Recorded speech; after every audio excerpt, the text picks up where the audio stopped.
Since our nation has one foot in the pandemic and one foot in the recovery, our economic policies have to acknowledge both sides of that coin.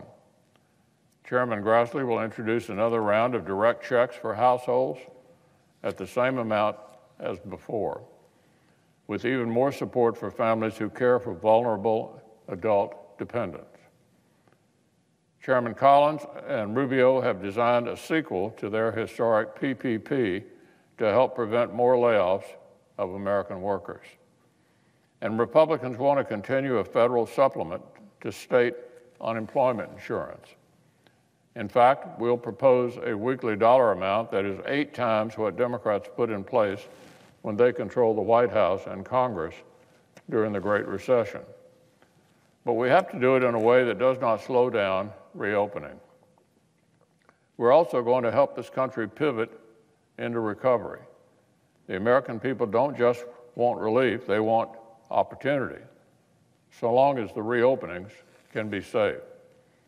So Chairman Grassley will walk through strong economic incentives to boost worker retention, get Americans rehired, and help small businesses buy the PPE, testing, and supplies that will protect employees and customers alike.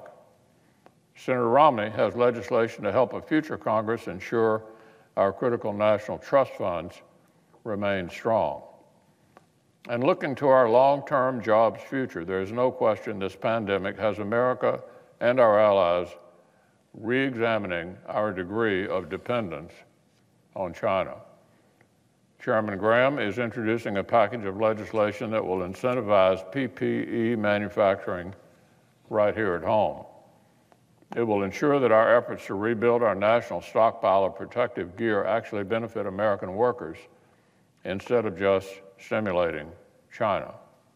And it will bring a heightened focus to other key concerns such as the high-tech semiconductor manufacturing, critical minerals, and intellectual property theft, so the lessons of this pandemic do not go unlearned. And finally, healthcare. Chairman Alexander, Grassley, and others I've already named have legislation to keep America on offense against this virus. Diagnostics, treatments, vaccines, hospitals and healthcare workers, protecting seniors who rely on Medicare for premium spikes. Our legislation supports all of it at continued historic levels.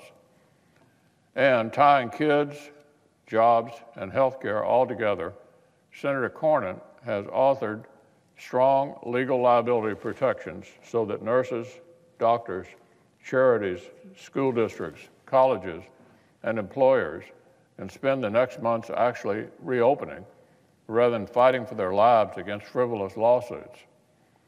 We'll preserve accountability in the event of gross negligence or intentional misconduct, but we're not going to let trial lawyers throw a party on the backs of the frontline workers and institutions who fought this new enemy on the front lines.